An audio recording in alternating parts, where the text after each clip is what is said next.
Yeah, this created the FHA, man.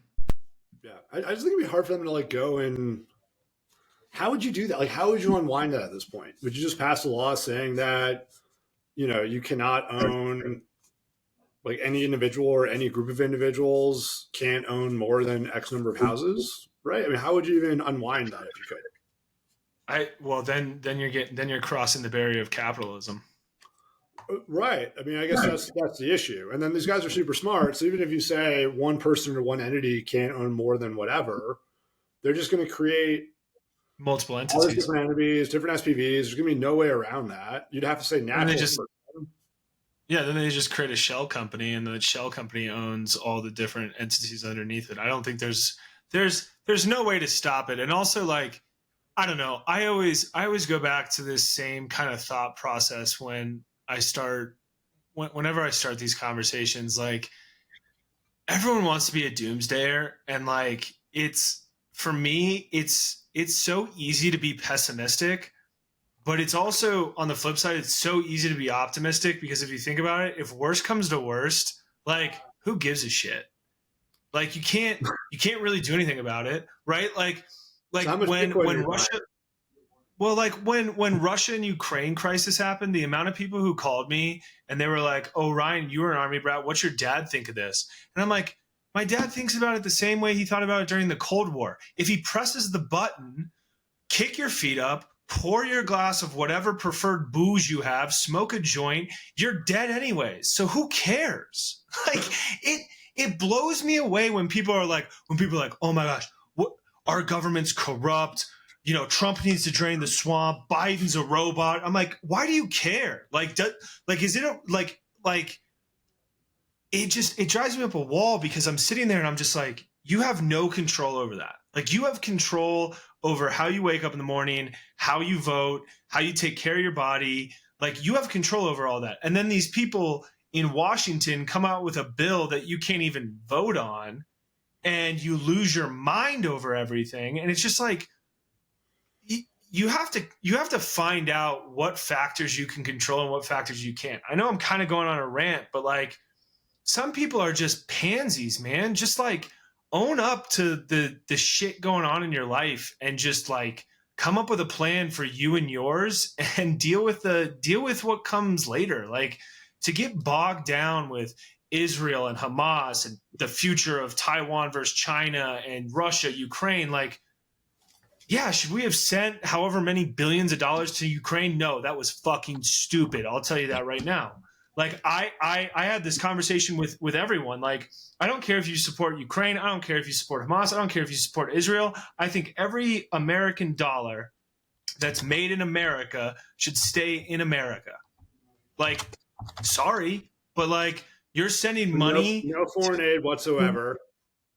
Total well, I mean, isolationist, like revert everything. Don't compete with China no, on the Belt and not Road Initiative. Like, not necessarily. Okay, not necessarily. But what I'm saying is Ukraine isn't even a part of NATO, and we're out here flooding them with billions of dollars. well, they're about to be as soon as they kick Russia's butt. Well, sure, but they aren't. Well, I mean, you can't not take out Russia.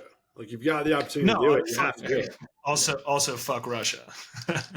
Well, I mean, you remind me of a trade that we were talking about doing in '08, which was shorting US CDS and taking all the premium and buying gold. Because, like, to your point, in the situation where that bomb goes off and you got to pay out on your CDS, the dollar's worthless anyway. So you're going to kill it on your gold. And then you just, like, just who cares? Hopefully your gold appreciates by so much that you offset a lot of the CDS losses, and your recovery values are a lot more than like whatever, and it's all good. So, I mean, the amount of people who just walk through life freaking out about things that are completely out of their control. Like, you have zero control over Jerome Powell raising rates or keeping them higher. Like, you have to react to the situation, which is what we were talking about earlier, which is like, where are we going to get this revenue from? Like, yeah, we put ourselves in this position, but like, now we have to fix it. Like, instead of being like, and I swear, I feel like our what's the society is plan? just, Huh? Like if you didn't watch the last one, we are talking about the whole budget issue, and now that we've got $1 trillion of debt we got to pay off, and where are you going to get that money from? So, all right, Mr. Ryan, where do you get? How do you solve this? If you could wave your magic Ryan wand, actually, don't do that. That's inappropriate for this recording. But if you could wave a wand, what would that look like for you? Well, Probably. if we're under the assumption that the money transfer, the wealth transfer that's going to happen over the next decade pushes more people out of the workforce than Yep. into the workforce, then we need to find a way to incentivize them to work. And the only way to really do that is to keep rates higher for longer. So back to our original point, inflation is going to probably be closer to 4% over the long term, because 150 grand at 4% year over year, at some point in time, you're going to have to go back to work. Because I don't agree with unrealized capital gains taxes. I agree with that. Yeah. That's one of the dumbest things in the entire world. Oh yeah, let me tax you on you being smart. Like that's just you might as well just go to MIT, Harvard, and all those other colleges Well, and just start taxing kids. Like talk about crashing economy if you want to tax illiquid gains. Period. Right. right. I mean, if you want to like force a liquidity rush, the best way to do that is to tax illiquid instruments Right. for liquid gains. They're never. That's a stupid liberal socialist thing because they don't Yeah. understand how money works, and that'll never actually happen. Ever. I truly think rates will have to stay higher for longer. And outside of that, I honestly see us raising taxes. Like I don't see us decreasing taxes by any means.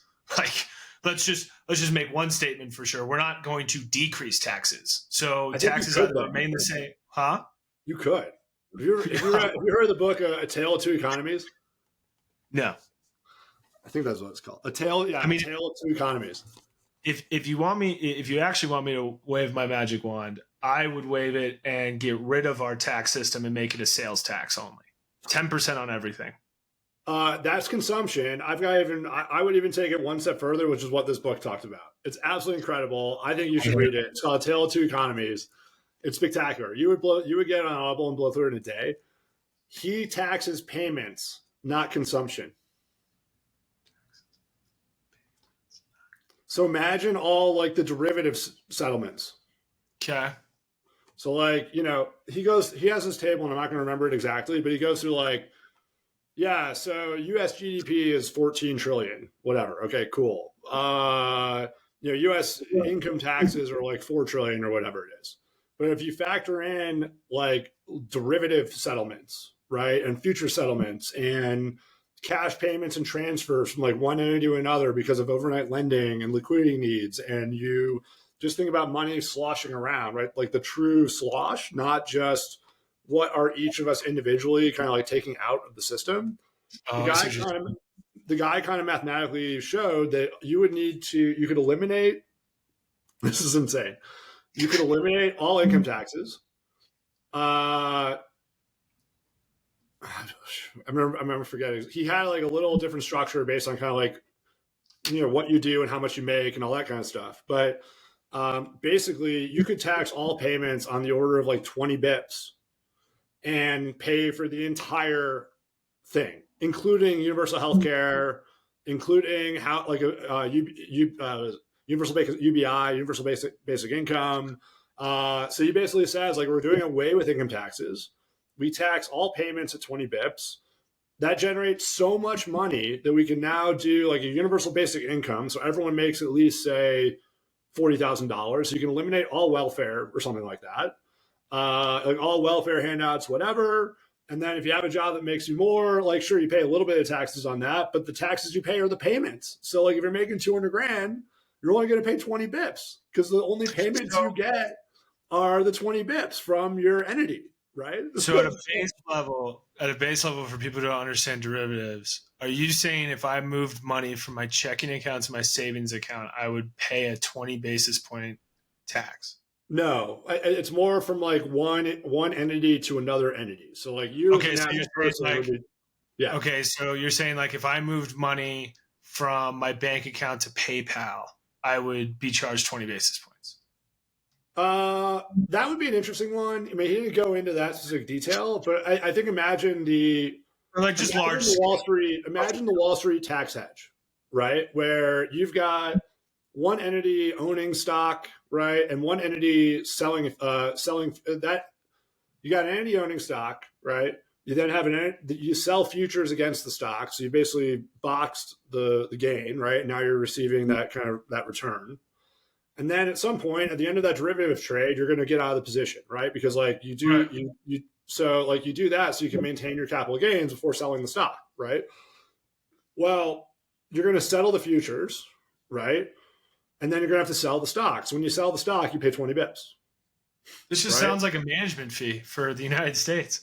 Basically, yeah. I mean, look, I'm sure you can hammer out the details, and this is such like a crazy shift of the system that you would really need to talk about. Like, okay, well, what's this? You'd also really need to look at the impact on the derivatives market because, like, if you start charging derivatives guys an extra 20 bips, that makes a pretty big deal in some of these transactions. So like, I would assume liquidity in the derivatives market would probably go down as a result. You'd have less transactions. You would probably need a higher interest rate or higher tax rate than whatever this guy was saying in the book. Oh darn! You're telling me that the derivatives desk is going to get hit with some sort of regulation? Shoot.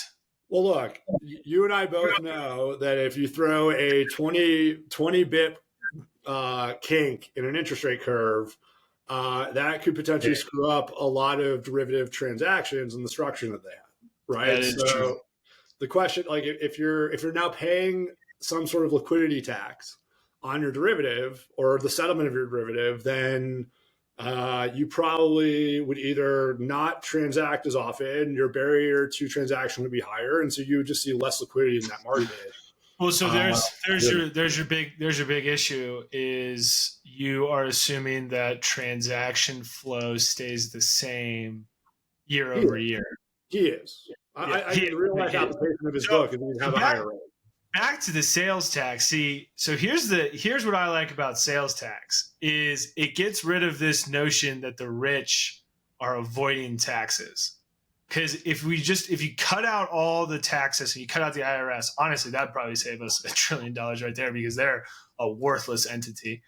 Okay, Um, RFK. well, no, that guy's weird. That guy's weird. That guy's conspiracy theorist, unbelievable. But like, if you get rid of the IRS and you just do a 10% sales tax, that means no matter what you buy, no matter if it's a yacht that's 100 feet or if it's a freaking truck, Ford F-150 for the common guy, you're both paying the same amount of taxes proportionately. So the rich are getting taxed proportionately the same, and so are you.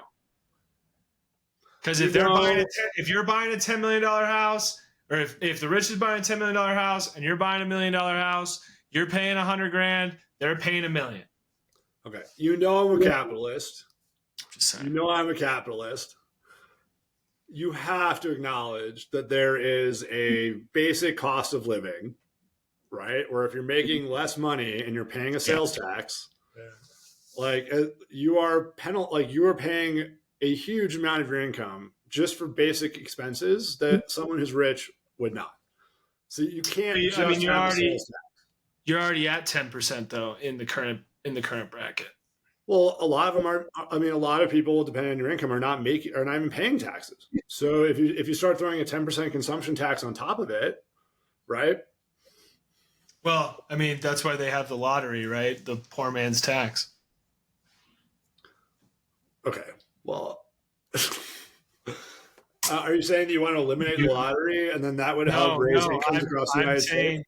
I'm saying I'm tired of people not understanding that concept. The reason why the lottery exists is to get to get taxes from people who don't pay them. But then you just is that really true? Is that your conspiracy theory? That's my thought process. I mean, think about it, right? Like who are the majority of people who buy lottery tickets? Yeah, dude, I can't say I would have ever gone there myself. I just did. I mean, we just did. I mean, we could cut that out. I can't wait to see the comments. If anyone ever makes it to this part of the cast, I can't wait to see. I just Googled say. it and everybody's talking about it. So All right, I'm going to stop this. We'll see you on the next one. have you never heard of that?